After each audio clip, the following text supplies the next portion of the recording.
लक्ष्मी नारायण बहुत भोला लड़का था। वह प्रतिदिन रात में सोने से पहले अपनी दादी से कहानी सुनाने को कहता था। दादी उसे नागलोक, पाताल लोक, चंद्रलोक, सूर्यलोक आदि की कहानियाँ सुनाया करती थी। एक दिन दादी ने उसे स्वर्ग का वर्णन सुनाया। स्वर्ग का वर्णन इतना सुंदर था कि उसे सुनकर लक्ष्मी नारायण स्वर्ग देखने की हट करने लगा। दादी ने उसे बहुत समझाया कि मनुष्य स्वर्ग नहीं देख सकता, किंतु लक्ष्मी नारायण रोने लगा। रोते रोते वह सो गया। उसे स्वप्न में दिखाई पड़ा कि एक चमचमाते देवता उसके पास खड़े होकर कह रहे थे, बच्चे, स्वर्ग देखने के लिए मूल्य देना पड़ता है।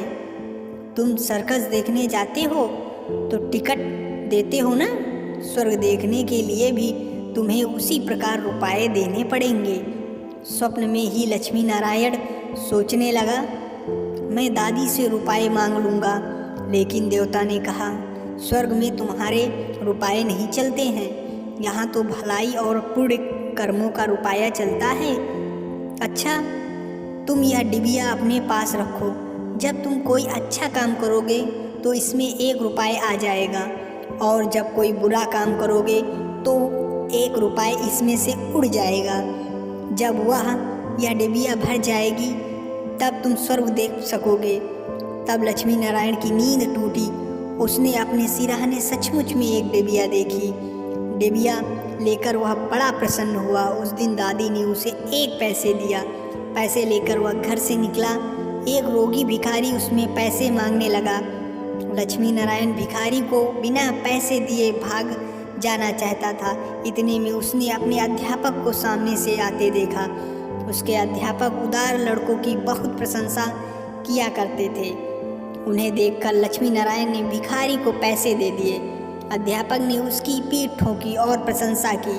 घर लौटकर लक्ष्मी नारायण ने यह डिबिया खोली, किंतु वह खाली पड़ी थी। इस बात से लक्ष्मी नारायण को बहुत दुख हुआ। वह रोते रोते सो गया। सपने में उसे वही देवता फिर दिखाई पड़े और बोले, तुमने अध्यापक से प्रशंसा पाने के लिए पैसे दिए थे ना, सो प्रशंसा मिल गई, अब रोते क्यों हो? किसी लाभ की आशा से जो अच्छा काम किया जाता है वह तो व्यापार है, वह पुण्य थोड़ी है। दूसरे दिन लक्ष्मी नारायण को उसकी दादी ने 2 आने पैसे दिए। पैसे लेकर उसने बाजार जाकर 2 संतरे खरीदे। उसका साथी मोतीलाल बीमार था। बाजार से लौटते समय वह अपने मित्र को देखने उसके घर चला गया। मोतीलाल को देखने उसके घर वैद्य आए थे। वैद्य जी ने दवा देकर मोतीलाल की माता से कहा, इसे आज संतरे का रस देना। मोतीलाल की माता बहुत गरीब थी। वह रोने लगी और बोली, मैं मजदूरी करके तो पेट भरती हूँ। इस समय बीमार बेटे मैं कई दिनों से काम करने नहीं जा सकी। मेरे पास संतरे खरीदने के लिए पैसे भी नहीं हैं। लक्ष्मी नारायण ने अपने दोनों संतरे मोतीलाल की माँ को दे दिए। वह लक्ष्मी नारायण को आशीर्वाद देने लगी। जब घर आकर लक्ष्मी नारायण ने अपनी डिबिया खोली, उसमें 2 रुपये चमक रहे थे। एक दिन लक्ष्मी नारायण खेल में लग गया था। उसकी छोटी बहन वहाँ आई और उसके खिलौनों को उठाने लगी। लक्ष्मी नारायण ने उसको रोका। जब वह नहीं मानी तो उसने उसे पीट दिया। बेचारी लड़की रोने लगी। इस बार जब उसने डिबिया खोली तो देखा कि उसके पहले के इकट्ठे कई रुपए उड़ जाते हैं। उसे बड़ा पश्चाताप हुआ। आगे से उसने कोई बुरा काम नहीं करने का पक्का निश्चय कर लिया। लक्ष्मी नारायण पहले रुपए के लोभ में अच्छा काम करता था। धीरे धीरे उसका स्वभाव ही अच्छा काम करने का हो गया। अच्छा काम करते करते उसकी डिबिया रुपयों से भर गई। वह स्वर्ग देखने की आशा से प्रसन्न होता। उस डिबिया को लेकर वह अपने बगीचे में पहुंचा। लक्ष्मी नारायण ने देखा कि बगीचे में एक पेड़ के नीचे बैठा हुआ एक बूढ़ा आदमी रो रहा है।